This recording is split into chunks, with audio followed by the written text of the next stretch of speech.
nak menyindir, bukan nak buat spekulasi. Namun mungkin ini realitinya jika jabatan netizen benar-benar wujud. Ini cerita kita memerangi COVID-19. Bersama saya, Margaret Gambang.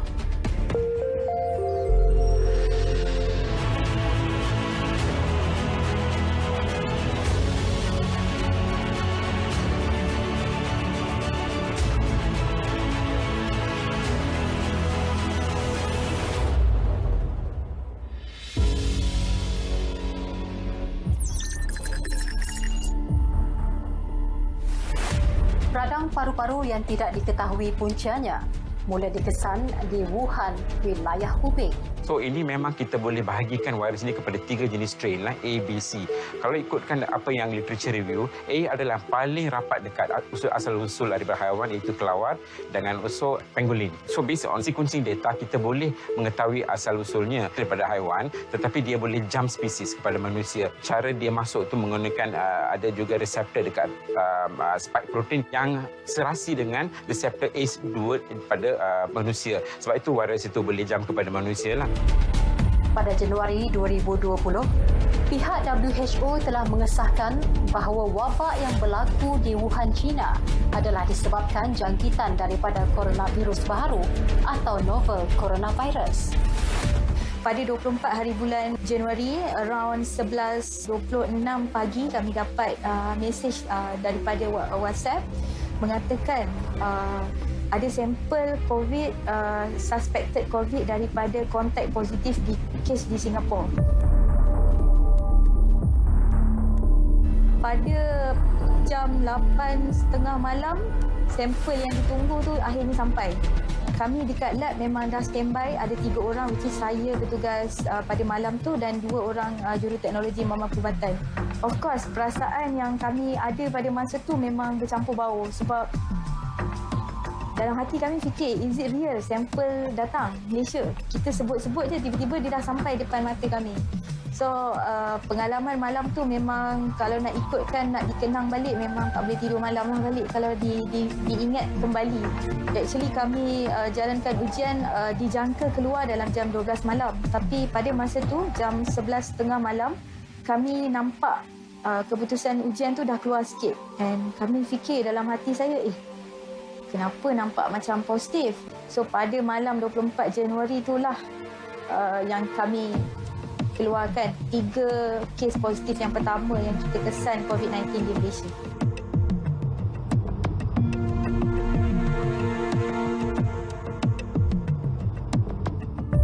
Tetapi ada pula yang mengatakan tetamu tak diundang ini hanya konspirasi. Satu pandemik yang dirancang. Komentarnya, seolah-olah semua dia tahu. Mencari salah itu mudah.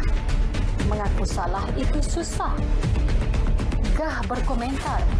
Namun, ada kalanya jaringan tersasar. Mereka kata ini adalah satu perancangan untuk melemahkan umat Islam. Mereka panggil plandemic. Okey. Sesuatu yang unik tentang agama kita ini, dia adalah bersandarkan kepada dalil. Qul hatu burhanakum in kuntum shadiqin. No dalil, no talk. Jumlah jangkitan penduduk 1 juta populasinya, tak ada negara Islam. Jumlah kematian penduduknya yang berkapasiti 1 juta orang, tak ada negara Islam. Baik. Jadi di situ, di mana plandemiknya? Lebih menjengkelkan apabila petugas barisan hadapan dipelekeh saat keletihan. Katanya, itu tugas anda. Lakukan saja. Baik. Jangan mengeluh jika nyawa anda atau ahli keluarga perlu dimansuh demi memberi ruang kepada mereka yang boleh sembuh. Jangan angkuh berasakan hujah anda kukuh kerana belum tentu ia benar-benar ampuh. Jangan yakin sungguh tanpa vaksin anda tetap teguh kerana barangkali anda juga rapuh. Usah bermegah kerana mungkin kita yang akan rebah. Sebagaimana kita tahulah staf masa kes yang banyak, makmal adalah rumah pertama mereka. Sebab ada yang bekerja sehingga 48 jam. Tapi masa tu saya pun malam datang untuk dan itulah tapi saya banggalah dengan staf-stafnya sebab mereka ni amat tinggi komitmen mereka sebab kita seboleh-bolehnya ingin membantu supaya keputusan itu disegerakan dalam tempoh 24 jam hinggalah kepada 24 hingga 48 jam. Tetapi kalaulah kita lihat masa tempoh yang minggu 17 dah ni memang kami dikutuk disebabkan oleh sampel keputusan yang lambat dan sebagainya. So kita latih hospital-hospital swasta, hospital daripada army, militeri, universiti, MUSTI, MGI bertapak di makmal kami memang agak lama membantu kami. So dalam tempoh yang masa meningkat sampel tu memang kita telah dibantu oleh pelbagai agensi. So alhamdulillah lah. COVID-19 tidak diundang. Namun, realitinya ia kini berada dalam komuniti kita. Lebih membimbangkan dengan varian yang mengganas.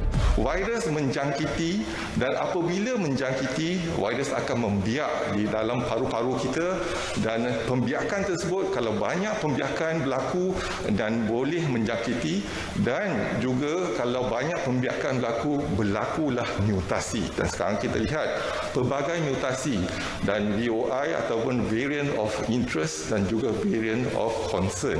Dalam negara kita dah ada 3 variant of concern telah dikesan iaitu B117, B1351 dan B1617 iaitu varian India, South Africa dan juga UK.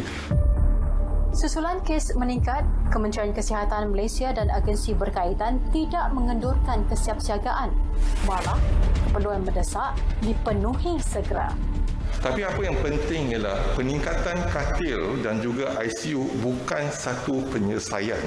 Penyelesaian ialah tindakan kesihatan awam. Jadi kita menyeru dan menyarankan kepada semua rakyat Malaysia untuk terus bantu Kementerian Kesihatan duduk di rumah. Kalau kita duduk di rumah, tiada perhimpunan dan tiada pergerakan, maka kita boleh mengurangkan jangkitan. Yang bergerak ialah manusia, yang berhimpun ialah manusia. Tetapi virus tak bergerak, virus tak berhimpun. Manusia yang berhimpun, manusia yang bergerak. Media arus perdana tanpa henti terus melaporkan situasi terkini COVID-19. Ada laporan yang dilihat memberi impak terhadap emosi dan pemikiran masyarakat. Tetapi keinsafan dan kesedaran itu hanya bersifat sementara. Selepas beberapa ketika, menjadi alfa semula. Ya, sekali buat salah mungkin tidak faham SOP. 2 kali, barangkali terlupa. Kali ketiga, sengaja mengundang amarah rakyat sejagat. Kalau kali keempat, apa maknanya? Pandemik ini datang tak diundang. Tetapi situasi gelombang ketiga yang masih belum reda ini, mungkin kita yang menjadi dalam. Basah kuyup mandi peluh. Tanam padi, lalang yang tumbuh. Mungkin itu yang dialami para petugas barisan hadapan.